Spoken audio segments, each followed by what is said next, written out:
2021-এর আগে বলেছিলাম খেলা হবে, এবার বলছি পদ্ম ফুল উপড়ে ফেলা হবে। আমরা পার্লামেন্টে দরকার হলে বাংলায় বক্তব্য রাখবো, কথা বলবো, দেখি কার গায়ে জ্বালা। আগে দিনে যদি 10 বার বলতাম, এখন 500 বার বলবো। বাংলার মানুষকে ডিটেনশন ক্যাম্পে নিয়ে যেতে চায়, এদেরকে 26-এর পর ডিটেনশন ক্যাম্পে আমরা নিয়ে যাব। ইনকাম ট্যাক্স লাগিয়ে দুর্গা মণ্ডপগুলোকে অপমানিত করেছিলে, দুর্গাপুজো বন্ধ করতে চেয়েছিলে, আজকে সেই বাংলার মাটিতে দাঁড়িয়ে জয় শ্রীরামকে বর্জন করে জয় মা দুর্গা বলতে হচ্ছে। আর 10 মাস তারপর জয় বাংলা বলবে। আজকে যদি কেউ বাংলায় কথা বলছে, কিসের এত আপনাদের গায়ে জ্বালা? কেন এত গাত্রদাহ? বাংলায় জিততে পারেননি বলে? আমি তো আগের মাসে সভা করেছিলাম ডায়মন্ড হারবার থেকে, বলেছিলাম 50 পেরোবে না বিজেপি। আমি রাজনৈতিক ভবিষ্যৎবাণী করি না, কিন্তু যদি ভবিষ্যৎবাণী করি ভেবে চিন্তে করি আর মানুষের উপর অগাধ আস্থা রেখে করি। আমি আপনাদের দায়িত্ব নিয়ে বলছি, যেভাবে এরা বাংলার মানুষকে লাঞ্ছিত, নিপীড়িত, অত্যাচারিত, অপমানিত, শোষিত করেছে দিনের পর দিন, খালি নিজের ঔদ্ধত্য, অহংকার আর দম্ভের কারণে যে কটা ছাইপাস আর গুটি কয়েকটা বাংলা বিরোধী পড়ে রয়েছে, তাদেরকে ঝেঁটিয়ে বিদায় দিয়ে আমাদের বঙ্গোপসাগরে ফেলতে হবে। আজ থেকে 32 বছর আগের 21শে জুলাই সচিত্র পরিচয়পত্রের দাবিতে 13 জন নিজের প্রাণ দিয়ে ভারতবর্ষের প্রতিটা মানুষের গণতান্ত্রিক অধিকার ফিরিয়ে দিয়েছিল। 2025-এর 21শে জুলাই আজও যদি ইলেকশন কমিশনের কারচুপি রুখতে তৃণমূল কংগ্রেসের কর্মী সমর্থকদের রাস্তায় নেমে প্রাণ দিতে হয়, আমরা দেবো। দরকার হলে মমতা বন্দ্যোপাধ্যায়ের অনুমতি নিয়ে দিল্লিতে বৃহত্তর আন্দোলন তৃণমূল কংগ্রেস করবে। বাংলার ভোটার লিস্টে আমরা কারচুপি করতে দেবো না। আর বিজেপি দলকে বলে রাখবো, মাইকের আওয়াজ যত দূর যাচ্ছে, বাংলার মানুষের ক্ষমতা আপনারা দেখেছেন।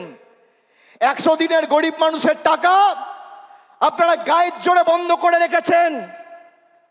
আমরা দিল্লিতে গেছি আন্দোলন করতে, জনজাতি, মূলবাসী, তপশিলি জাতি, উপজাতি সম্প্রদায়ের প্রতিনিধি, জনপ্রতিনিধি চুলের মুঠি ধরে মহিলাদের টানতে টানতে, ছেঁচড়াতে ছেঁচড়াতে আপনারা কৃষি ভবন থেকে দিল্লি পুলিশকে দিয়ে বার করেছে। তার জবাব পেয়েছেন 2024-এ। এবার কি করছে আসাম ফরেন ট্রাইব্যুনাল, যার বাংলার মাটিতে কোনো এখতিয়ার নেই, সেই আসাম ফরেন ট্রাইব্যুনালকে দিয়ে চিঠি পাঠিয়ে রাজবংশী ভাইদের বলছে তোমরা বাংলাদেশি।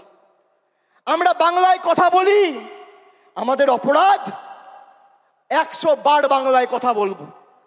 আমরা যত বাংলায় কথা বলবো এটার তত গায়ে জ্বালা। গর্ব করে বলবেন বাংলা। আগে জয় শ্রীরাম বলতো, মনে আছে? ঠেলায় না পড়লে বেড়াল গাছে ওঠে না। এখন বলছে জয় মা কালী, এখন বলছে জয় মা দুর্গা। আর আজকে আমার নাম দিয়ে লিখে রাখুন 21শে জুলাই 2025। আমি বলছি 26-এর পর জয় বাংলা বলাবো। না বলাতে পারলে আমাদের ক্ষমতা নেই। আরে এটাই তো তৃণমূল কংগ্রেসের জয়, এটাই তো বাংলার জয়। যে বাংলার মানুষকে ভাতে মারতে চেয়েছিলে, আজকে সেই বাংলার মানুষের পায়ে মাথা ঠুকে জয় মা কালী, জয় মা দুর্গা বলতে হচ্ছে। এটাই বাংলার 12 কোটি কৃষক, শ্রমিক, যুবক, যুবতীদের জয়, তপশিলির জয়, আদিবাসীর জয়, জনজাতির জয়, কৃষকের জয়, শ্রমিকের জয়, বাংলার কৃষ্টির জয়, ঐতিহ্যের জয়, সংস্কৃতির জয়। যে দুর্গাপুজোর কমিটিগুলোর পিছনে ইনকাম ট্যাক্স লাগিয়ে দুর্গা মণ্ডপগুলোকে অপমানিত করেছিলে, দুর্গাপুজো বন্ধ করতে চেয়েছিলে, আজকে সেই বাংলার মাটিতে দাঁড়িয়ে জয় শ্রীরামকে বর্জন করে জয় মা দুর্গা বলতে হচ্ছে। আর 10 মাস তারপর জয় বাংলা বলবে।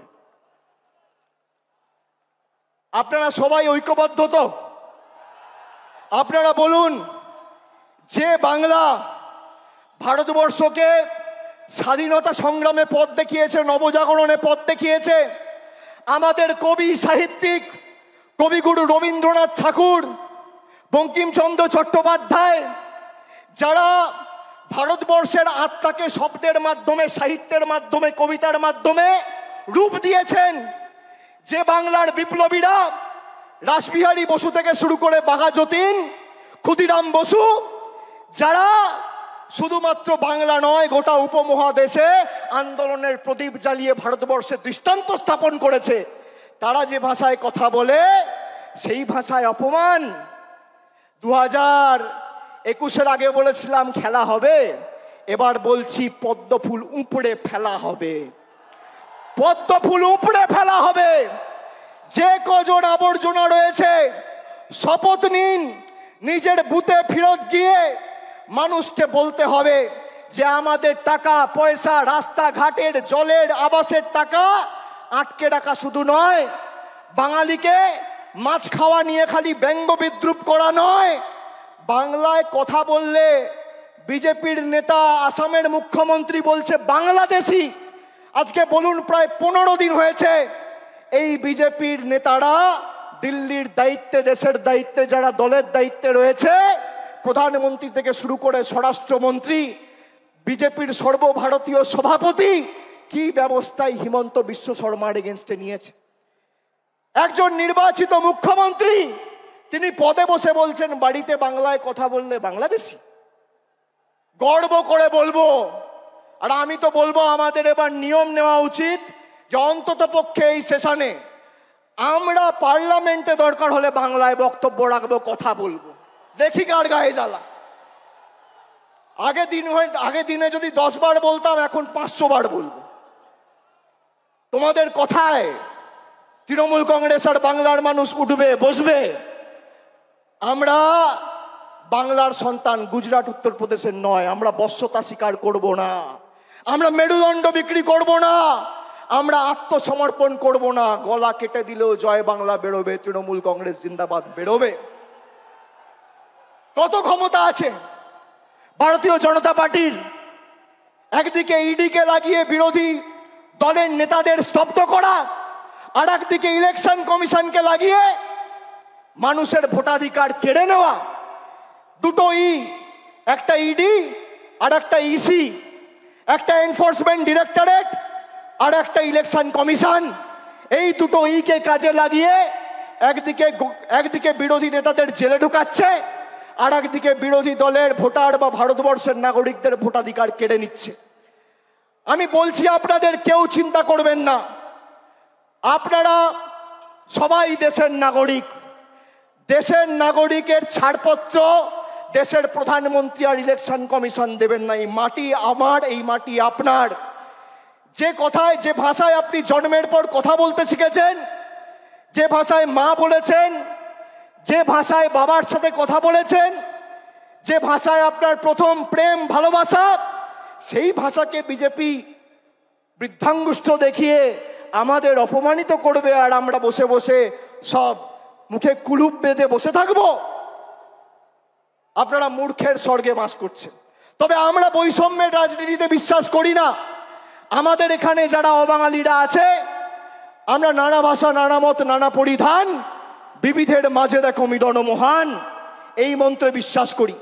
আমরা বৈচিত্র্যের মধ্যে একতার মূল মন্ত্রে বিশ্বাস করি। আমাদের বাংলার মাটিতে দুর্গাপুজো, কালী পুজো হয়, আমাদের বাংলার মাটিতে রামনবমী, ছট পুজো হয়, আমাদের বাংলার মাটিতে পবিত্র ঈদও হয়, আমাদের বাংলার মাটিতে বড়দিনও আমরা একই উৎসাহ নিয়ে পালন করি। এটাই বাংলা। এবং এই বাংলাকে কোনোদিন কেউ আঁচড় কেটে শান্ত বাংলাকে অশান্ত করতে পারবে না। যে আগুন নিয়ে খেলবে সে নিজে পুড়ে যাবে। हमसे जो टकराएगा वो चूर चूर हो जाएगा, चूर चूर हो जाएगा। আমি আপনাদের বলছি, 1 ইঞ্চি জায়গা ছাড়বেন না। এরকম না আত্মতুষ্টিতে ভুগলে হবে না যে তৃণমূল জিতছেই, মমতা ব্যানার্জি আছে, আমরা লড়ে নেব। মমতা ব্যানার্জি আছে, সে আমাদের নির্দেশ দেবে, পথ চলার দিশা দেখাবে। মাঠে ময়দানে আমাদের সবাইকে লড়তে হবে, 1 ছটাক জমি ছাড়া যাবে না। দেখি এদের কত ক্ষমতা। বাংলার মানুষকে ডিটেনশন ক্যাম্পে নিয়ে যেতে চায়, এদেরকে 26-এর পর ডিটেনশন ক্যাম্পে আমরা নিয়ে যাব। এদেরকে ডিটেনশন ক্যাম্পে রাজনৈতিকভাবে, গণতান্ত্রিকভাবে হারিয়ে আমরা নিয়ে যাব। আমাদেরকে আপনি বলবেন দেশের নাগরিক, আর কে দেশের নাগরিক না? 70টা বিধানসভায় জিতে আর 12টা লোকসভায় জিতে ভারতবর্ষের বিভিন্ন জায়গায়, দিল্লিতে, জয় হিন্দ কলোনিতে বাঙালিদের উপর অত্যাচার, আক্রমণ, বিদ্যুৎ কানেকশন, জলের কানেকশন কেটে দেওয়া হচ্ছে। আজকে যারা বাংলায় 70টা আসন আর 12টা লোকসভায় জিতে ভারতবর্ষের বিভিন্ন ঝুপড়িতে, ভারতবর্ষের বিভিন্ন বস্তিতে, বিভিন্ন জায়গায় বাঙালিদের আক্রমণ করতে পারে, অ্যারেস্ট করতে পারে, বাংলাদেশি বলতে পারে, তারা যদি বাংলা দখল করতো কি হতো? কি হতো? এদেরকে একটা জায়গা ছাড়া চলবে না, যেখানে মনে হচ্ছে। আচ্ছা বলুন তো, আমরা কোনোদিন প্রতিহিংসার রাজনীতি করেছি? বিজেপি তো 77টা আসনে জিতেছিল, এখন তো 65-র নিচে, যত দিন যাবে তত মায়ের ভোগে যাবে। তো 77টা আসন জিতেছিল। আপনি বলুন তো, একটা বিধানসভা যেখানে মমতা ব্যানার্জির সরকার রাজনৈতিকভাবে জিততে পারেনি বলে লক্ষ্মীর ভান্ডার বন্ধ করেছে, কন্যাশ্রী বন্ধ করেছে, রূপশ্রী বন্ধ করেছে? করেনি। এটাই তৃণমূল কংগ্রেস। আমরা ধর্ম নিয়ে আর আমরা প্রতিহিংসার রাজনীতি করি না, আমরা ধর্ম বাড়িতে করি। আর যখন আমরা রাজনীতি করি আমাদের একটাই ধর্ম, মানব ধর্ম, মানুষকে পরিষেবা পৌঁছে দেওয়া। আমি বক্তব্য দীর্ঘায়িত করব না। আপনাদের সকলকে আরেকবার আমার কৃতজ্ঞতা, প্রণাম, অভিনন্দন জানিয়ে, সকলকে সালাম জানিয়ে আজকে 21শে জুলাইয়ের এই মঞ্চ থেকে আরেকবার শপথ নিয়ে যে আগামী 26-এ এদের শূন্য করে ছাড়তে হবে। জোর গলায় বলুন আর গর্ব করে বলুন, দুহাত তুলে গলায় যত আওয়াজ আছে তুলে বলুন, যেন দিল্লিতে কম্পন অনুভব হয়। জয় বাংলা, জয় বাংলা, জয় বাংলা।